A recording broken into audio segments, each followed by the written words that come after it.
We live in a world that's just flooded with good deals and is constant race to the bottom on price. But today, we're going to explore a really powerful, kind of counterintuitive idea.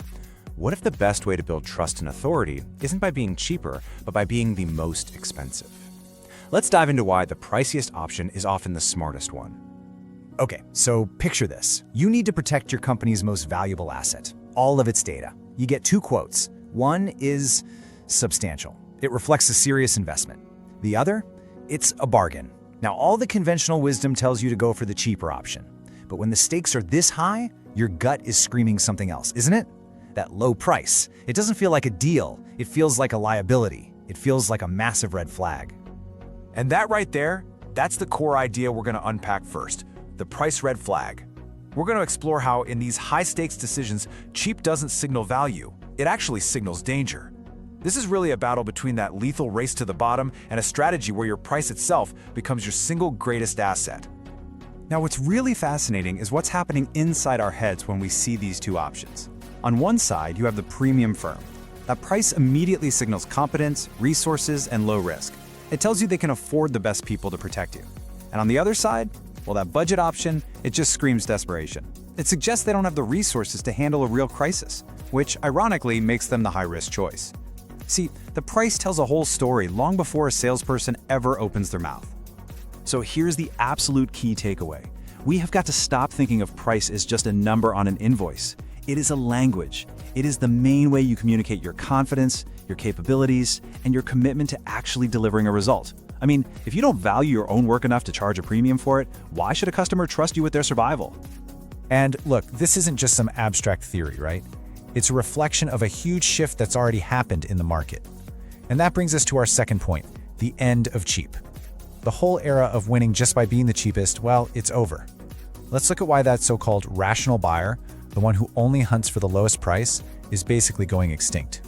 Think back. For about a decade, the tech world was obsessed with freemium and making things low friction. The goal was just to get as many users as you possibly could as cheaply as possible. But then, every market got saturated, and all of a sudden, a low price became a signal for low quality.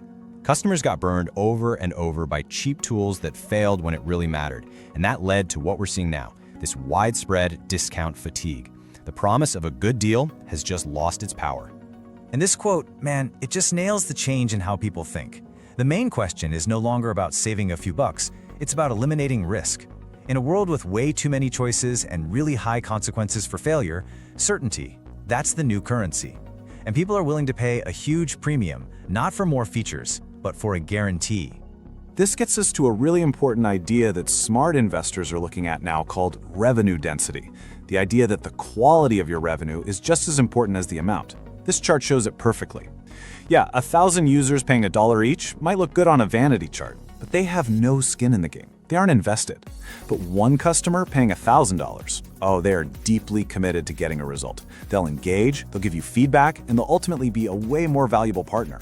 Their financial commitment basically guarantees their psychological commitment. Okay, so this whole idea of getting customers who are actually committed, that leads us right into our next big point.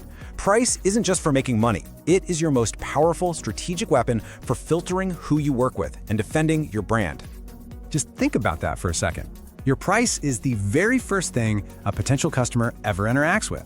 A premium price acts like an immediate bouncer at the door. It repels all the low-intent, high-maintenance leads, and it attracts serious buyers who get the value of a high-stakes solution for their high-stakes problem. It's the ultimate signal of trust and seriousness. And when you do this, when you set that premium price as an anchor, you're building what's called a psychological moat. This is a brand defense that all the discount clones simply cannot cross. Why? Because your customers aren't anchored to your price. They are anchored to the certainty and the authority that your price represents. They're not just buying a product, they are buying peace of mind. All right, so we get the what and the why. Now for the fun part, the how. This isn't about just randomly picking a high number. It's about engineering perception, and it taps directly into the neuroscience of how all of us make decisions. So, here's the key question, right? How do you make your premium offer feel like not just an expense, but the absolute smartest, most intelligent investment a customer can make? Well, the answer lies in a really cool technique called decoy anchoring. Okay, take a look at a pricing table like this. You've got your standard, your premium, but the real magic here is that enterprise tier, what we call the luxury anchor. Its price is deliberately, almost absurdly exorbitant, and it exists for only one reason: to set a mental ceiling that makes that premium option in the middle look like a fantastic, high-value bargain by comparison. It completely reframes the entire decision. So if we're going to put a name on it, that's decoy anchoring. And you can think of it as a cognitive reassurance engine. You aren't actually trying to sell that highest priced option. You're just using it to make your target offer, the premium one, feel like the undeniable smart choice. You are literally engineering the context where the decision gets made. Okay, and this is where it gets absolutely wild. The value isn't just perceived, it's real. And that's because of something called the Price Placebo Effect. This is a proven neurological phenomenon. When we pay more for something, our brains are literally hardwired to experience more value and get better results from it. So let's break down what's actually going on in your customer's brain when this happens. A premium price triggers something called success certainty. The customer believes it will work, so they commit more fully. That increased engagement means they actually use the product correctly and get way better results. It brilliantly bypasses our skeptical, analytical thinking and just activates our intuitive trust. And over time, this can create what's called a neural monopoly, where the brain basically equates your brand as the one single definitive solution. So here's the bottom line, really. Cheap prices, they talk to the accountant's brain, which is always trying to cut costs.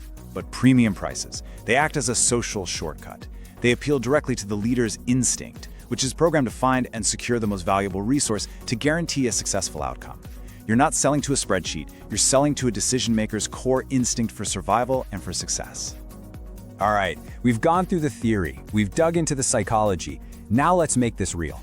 Let's turn it into an actual, actionable framework for building what we're going to call the premium shield around your brand. It boils down to 4 key steps. First, you architect the confidence anchor. That means you price based on the massive pain you solve, not what your competitors are charging. Second, you engineer premium friction. Yeah, you make it harder to buy, not easier.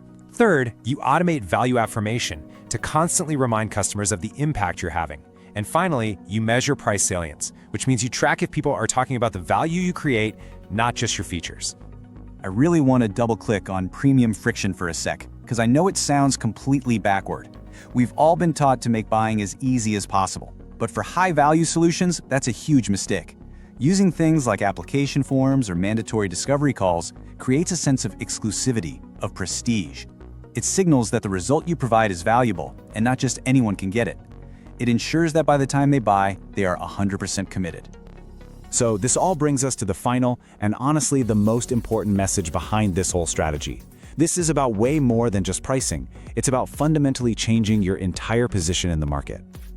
This right here, this is the identity shift we're talking about.